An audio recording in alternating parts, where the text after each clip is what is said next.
Hi എല്ലാവർക്കും glow up with Sandy YouTube ചാനലിലോട്ട് സ്വാഗതം. ഇന്നത്തെ ഒരു വീഡിയോ എന്ന് പറയുന്നത് ഹെയർ കെയർ ചാലഞ്ച് ഡേ 68 ആണ്.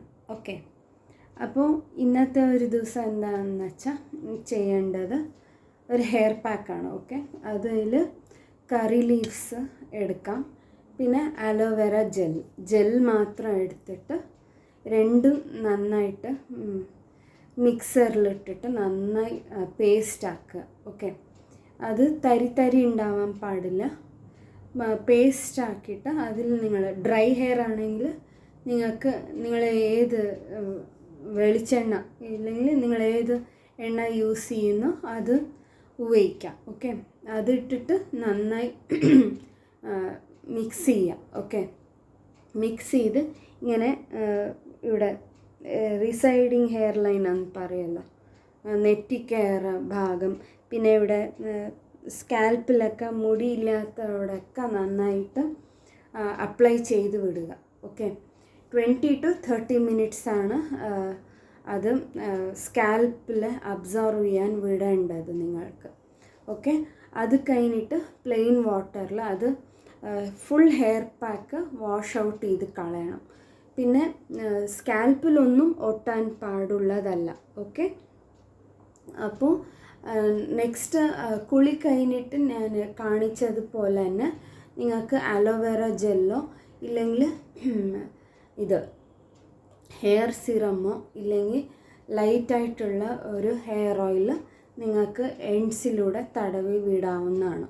ഓക്കെ, അത് കഴിഞ്ഞിട്ട് നിങ്ങൾക്ക് നൈറ്റ് ഇല്ലെങ്കിൽ ഡേ ടൈം നിങ്ങൾക്ക് എപ്പോൾ ഫ്രീ ആവുമോ അപ്പോൾ ഇത് ഹെയറിൽ നിന്ന് ടാങ്കിൾസൊക്കെ മാറ്റിയിട്ട് ഒരു 10 to 20 പ്രാവശ്യം നിങ്ങൾക്ക് ചീന്തി കൊടുക്കേണ്ടതാണ്. ഓക്കെ, അപ്പോൾ നിങ്ങൾക്ക് ഉപയോഗിക്കാം. ഇത് ഉടൻ കൂം വെച്ചിട്ട് നിങ്ങൾക്ക് നന്നായി ചീന്തി കൊടുക്കേണ്ടതാണ്. ഓക്കെ, കെട്ട് ഉടക്കുകളൊന്നും ഉണ്ടാവാൻ പാടില്ല. പിന്നെ ഇതിൻ്റെ കൂടെ തന്നെ നിങ്ങൾക്ക് ഇൻവെർഷൻ മെത്തേഡിലൂടെ നന്നായി മസാജ് ചെയ്ത് കൊടുക്കേണ്ടതാണ്. ഓക്കെ, പിന്നെ അഡീഷണലായിട്ട് എനിക്ക് ഹെയർ കെയർ ചെയ്യണമെന്നുള്ളവർ ആവണക്കെണ്ണ മാത്രം ഇങ്ങനെ റിസൈഡിങ് ഹെയർ ലൈനർ ഭാഗമൊക്കെ നന്നായിട്ട് അപ്ലൈ ചെയ്തിട്ട് നന്നായി 10 to 15 മിനിറ്റ്സോളം മസാജ് ചെയ്ത് അങ്ങനെ ബ്രെയ്ഡാക്കി വെക്കുക, ഇല്ലെങ്കിൽ ബണ്ണാക്കി കെട്ടി വയ്ക്കുക. തീരെ ടൈറ്റ് ഹെയർ സ്റ്റൈൽസ് ഒന്നും ചെയ്യാണ്ടിരിക്കുക. ഓക്കെ, ഇതാണ് നിങ്ങൾക്ക് ചെയ്യാനുള്ളത് ഈ ഒരു ദിവസത്തെ പറ്റി. പിന്നെ അഡീഷണലായിട്ട് നിങ്ങൾക്ക് വേണമെങ്കിൽ ഒരു ബൗൾ ഫുള്ള് ആയിട്ട് സലാഡ് എടുക്കാം. അത് ഫ്രൂട്ട് സലാഡും ആവാം, ഇല്ലെങ്കിൽ വെജിറ്റബിൾ ആയിട്ടും ആവാം.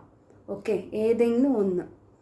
അപ്പോൾ രണ്ടും മിക്സ് ചെയ്യാൻ പാടില്ല. ഓക്കെ, ഫ്രൂട്ട്സും മിക്സ് ചെയ്യാൻ പാടില്ല, വെജിറ്റബിൾസും മിക്സ് ചെയ്യാൻ പാടില്ല. ഓക്കെ, വെജിറ്റബിൾ സൂപ്പായിട്ടും എടുക്കാം. സലാഡായിട്ട് പച്ചയ്ക്ക് റോ ആയിട്ട് കഴിക്കാൻ ഇഷ്ടപ്പെടാത്തവർ വെജ് സൂപ്പായിട്ട് കഴിക്കാവുന്നതാണ്. ഇല്ലെങ്കിൽ ഇത് ഫ്രൂട്ട്സ് എടുക്കാം. ഓക്കെ, ഏതായാലും നിങ്ങളുടെ കയ്യിൽ അവൈലബിൾ ആയിട്ടുള്ള ഫ്രൂട്ട്സ്, ഓറഞ്ച് ആവാം, പോമോഗ്രാനേറ്റ് ആവാം, ഓക്കെ, ഗ്വാവ ആവാം, ആപ്പിൾ ആവാം, ബനാന ആവാം. ഇതൊക്കെ തന്നെ മുടി വളർച്ചയ്ക്ക് നല്ലതാണ്.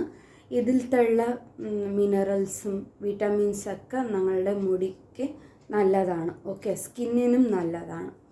ഓക്കെ, ഇതൊക്കെയാണ് ചെയ്യേണ്ടത്. ഇതിൻ്റെ കൂടെ തന്നെ ഞാൻ എപ്പോഴും പറയുന്നത് പോലെ തന്നെ വെള്ളം കുടി മാത്രം സ്കിപ്പ് ചെയ്യാൻ പാടുള്ളതല്ല. 8 ഗ്ലാസ് വരെയോളം വെള്ളം കുടിക്കാൻ ശ്രദ്ധിക്കുക. ഓക്കെ, പിന്നെ നന്നായി ഉറങ്ങാനും ശ്രമിക്കേണ്ടതാണ്. അതായത് 7 to 8 hours കംപ്ലീറ്റ് ആയിട്ട് ഉറങ്ങാൻ നോക്കേണ്ടതാണ്. ഓക്കെ, അപ്പോൾ സ്ട്രെസ് അവോയ്ഡ് ചെയ്യുക, ടെൻഷൻ അവോയ്ഡ് ചെയ്യുക. ഓക്കെ, അപ്പോൾ ഈ ഒരു വീഡിയോ നിങ്ങൾക്ക് ഇഷ്ടപ്പെടുമെന്ന് കരുതുന്നു. ഇഷ്ടപ്പെടുകയാണെങ്കിൽ ലൈക്ക് ചെയ്യുക, പിന്നെ ഷെയർ ചെയ്യുക, പിന്നെ സബ്സ്ക്രൈബ് ചെയ്ത് കൊടുക്കുക. ഓക്കെ, ഈ ഒരു ചാനൽ പിന്നെ ഓൾ എന്നുള്ള ഓപ്ഷൻ തന്നെ തിരഞ്ഞെടുക്കണം. പിന്നെ ആദ്യമായിട്ട് കാണുകയാണെങ്കിൽ നിങ്ങൾ സബ്സ്ക്രൈബ് ചെയ്തിട്ട് ഓൾഡ് വീഡിയോസൊക്കെ കണ്ടുകൊണ്ട് വരിക. ഓക്കെ, അപ്പോൾ അടുത്തൊരു വീഡിയോയിൽ കാണുന്നത് വരെ എല്ലാവർക്കും ബൈ.